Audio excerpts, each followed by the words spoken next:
Shadowdancer. Chapter 1. PCH.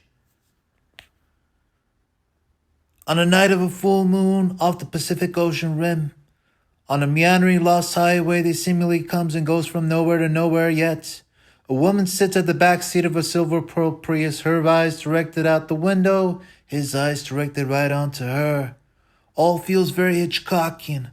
All feels very mellow and melancholic while the Birds Part 1 plays over the radio. There's darkness all around except for what the lampposts on this stretch choose to highlight. It's some unaccounted hour past midnight, and the full moon stands high above dark waters like a lowercase I, burning white hot while everything else cools in blackness.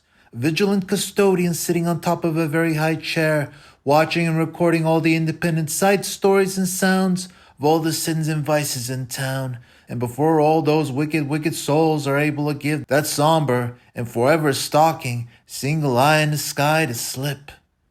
"What's your name?" asked the Uber driver. "What's yours?" asked the woman back. It's the PCH, a suicidal road, winding all along the banks of the Pacific coast, a long stretch of travel that is the Malibu Strip, and the ride is doing something over 60 miles per hour, moving fast yet feeling as if hardly moving at all. Maybe just for the woman's senses, since her senses are disembodied right now and embodied someplace else.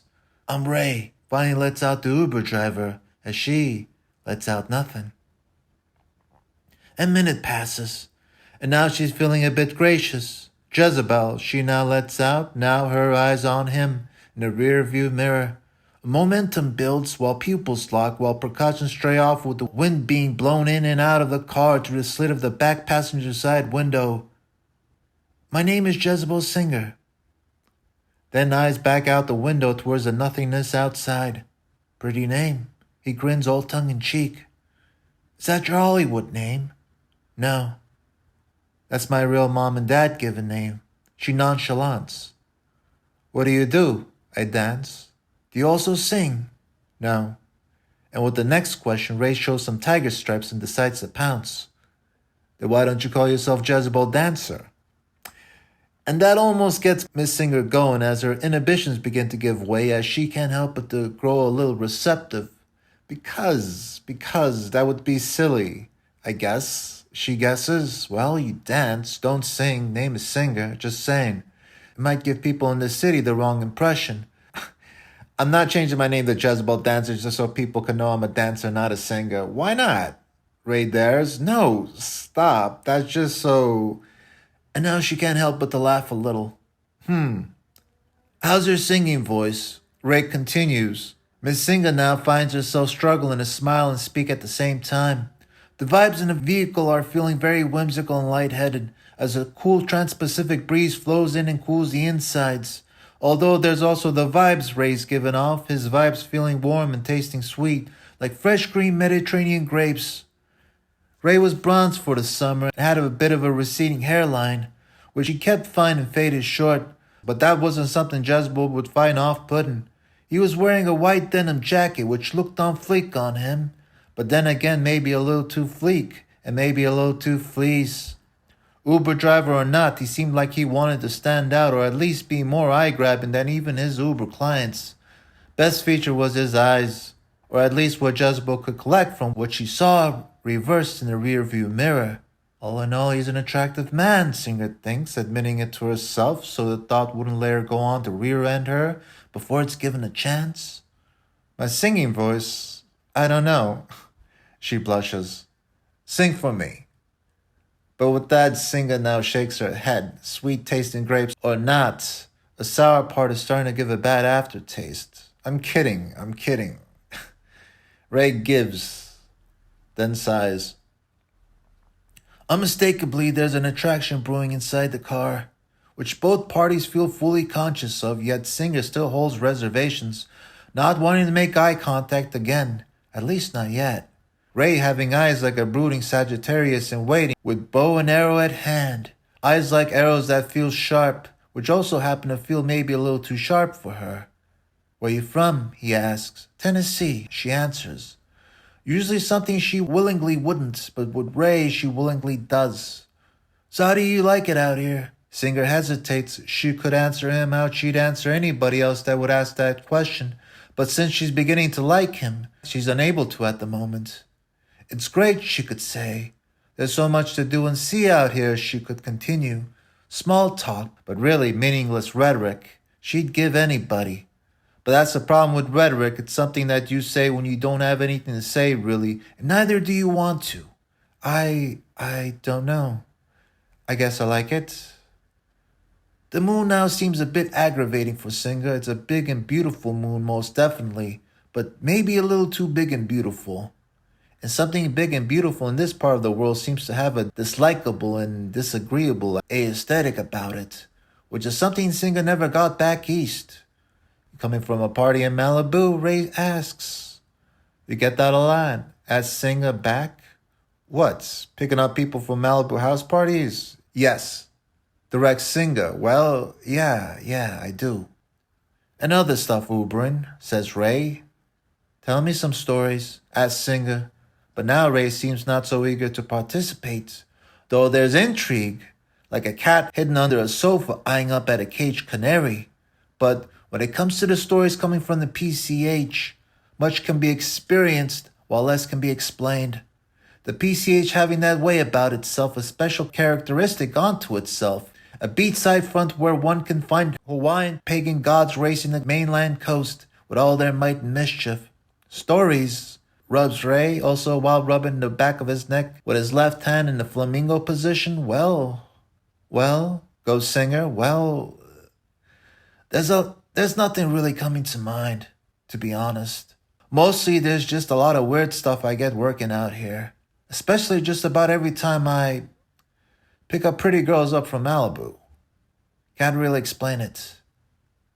I can imagine, admits Singer, also aware that that was an indirect compliment towards her. Whatever the stories are, Ray has Singer in mind, and he's right to do so.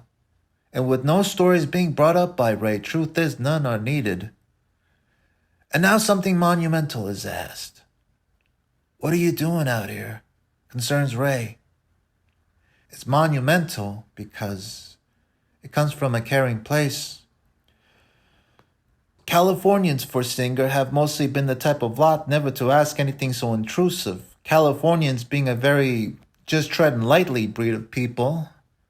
They have their bubble, and to them the bubble is something sacred and something strictly taboo for outsiders to breach. I want to dance. All that Singer lets out. Does it mean that much to you? Yes. Ray looks into the rear view mirror. Singer does the same. Although blank stares are all that are mutually distributed. And even though Miss Singer is definitely an assertive girl by the looks of it, right now she is being not so much giving an answer. The ride continues, now into Santa Monica, a city where LA people come to pretend not to be LA people. A quaint little coastal city that's really too big to be that, but like the inhabitants, like to also pretend to be quaint and not overcapacitating its welcome. Ray continues to rub the back of his neck. Jezebel continues watching him do so. No other words are exchanged by the two for the rest of the trip, as Ray drives her back to where she currently holds residence, somewhere in North Hollywood. Ray drives through Santa Monica on the 10, with all the pretty spectacles of people and places experienced only on the surface.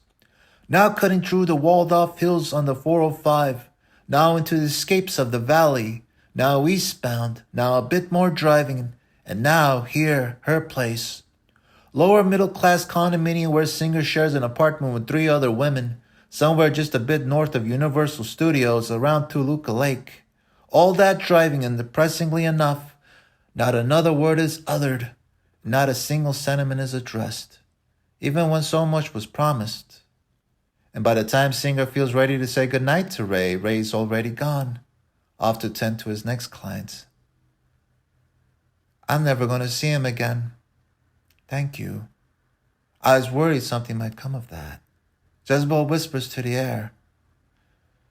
After the night she's been having, she's had her fill of enough unwanted sexual thoughts going through her head. Last thing she needed was to meet someone she would actually feel willing to choose to satisfy them all with. a temptation she feared might choose to go against her better judgment and satisfy itself while taking Jessie along for the ride. Stop thinking about him. She whispers again, this time nothing to do with Ray. Miss Singer now eyes about the neighborhood. It's a nice area to live in. Nice and gentrified enough for a girl like Singer not to feel it would be too sketchy for the likes of her and her taste. But that's the problem with gentrification. Her apartment complex really is a bit of a dump, leading her to live in a building that was built around the 1970s, which she now has to share to cover the rent, and with rent prices as if the building had been built at least sometime within this century. She eyes it a little, her dump, or pad, then a little around, then catches the sight of Phil. Phil's a nice kid she once met some months ago at a Pete's Coffee and Tea. Nice beta black kid that tried hitting on her with all his depressing indirect beta tactics.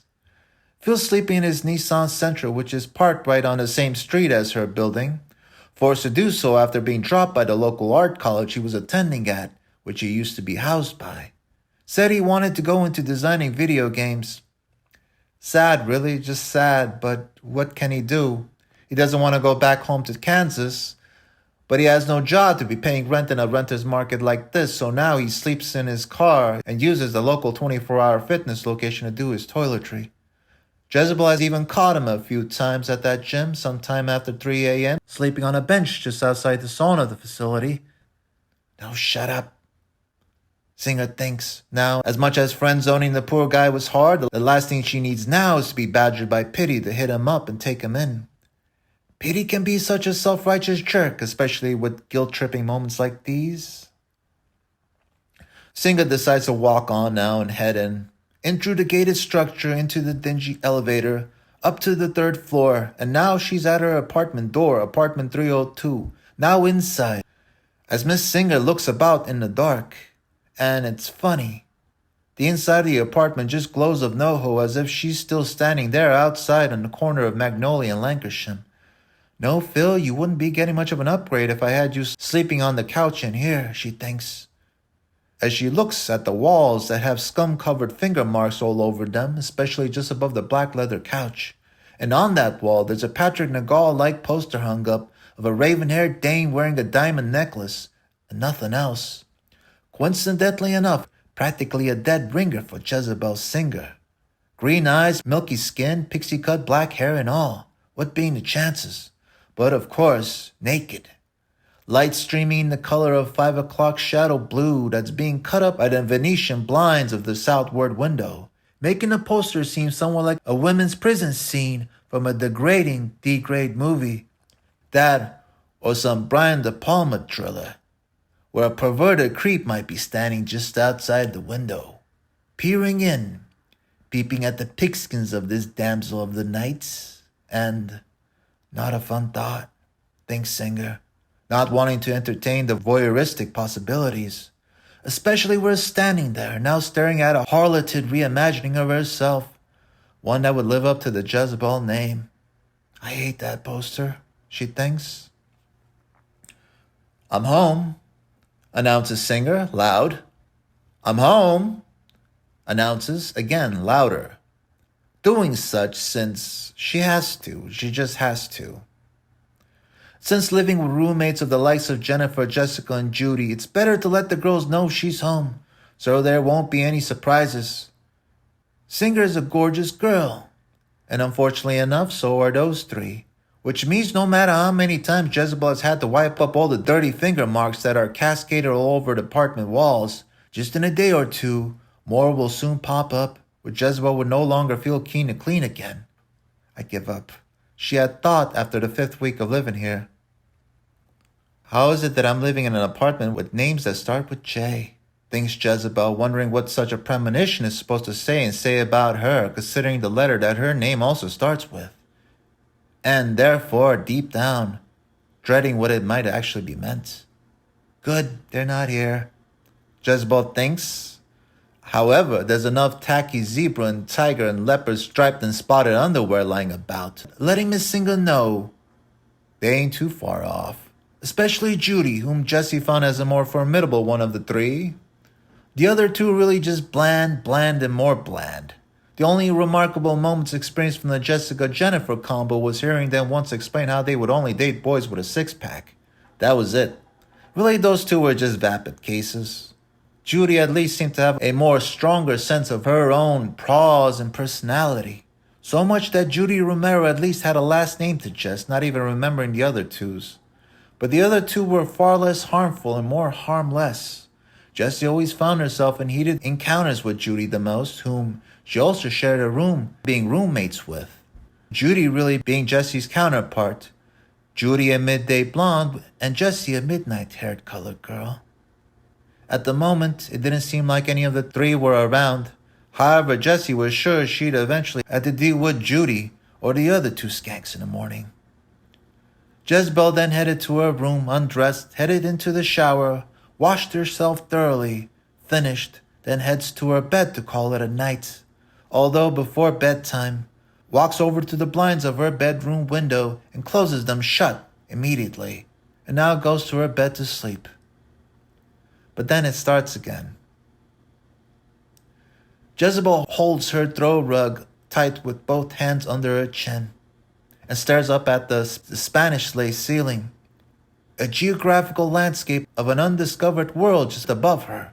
Her eyes lost in that drywall wilderness. She sees herself up there, upside down, unsure of where she is, how she got there, and how to escape and find anywhere else that would give her a semblance of home. Don't focus on it, don't. She presses herself, but she's already lost in its mindlessness.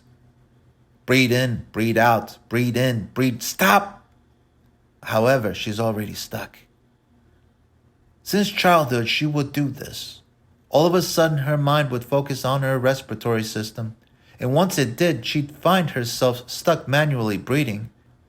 In her thoughts, she'd begin to contemplate over the greater scheme of things, how everything she'd experienced of reality was something she was either aware of or unaware of, like her breathing, or blinking, or anything she had no direct control of.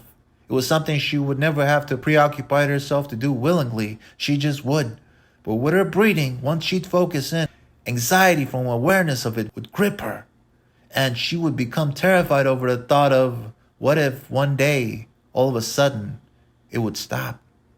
And once focused in, she'd find herself locked in, having to laboriously breathe and breathe, like if she was to stop, she would stop. And as she tried to escape it, tried to force it to go back to being done autonomously by her respiratory without her efforts, she'd find herself unable. And she'd go on and on and on sometimes, doing it all night long, until the rise of morning. Stop it, please, God, take over, just take over, please, just let me sleep. Now I have to spend a whole night stuck with this craziness. And then, she did. She became unstuck. As she felt her mind break away and felt her breathing fall in sync with the greater scheme of things. The greater scheme of things, she thought to herself. The greater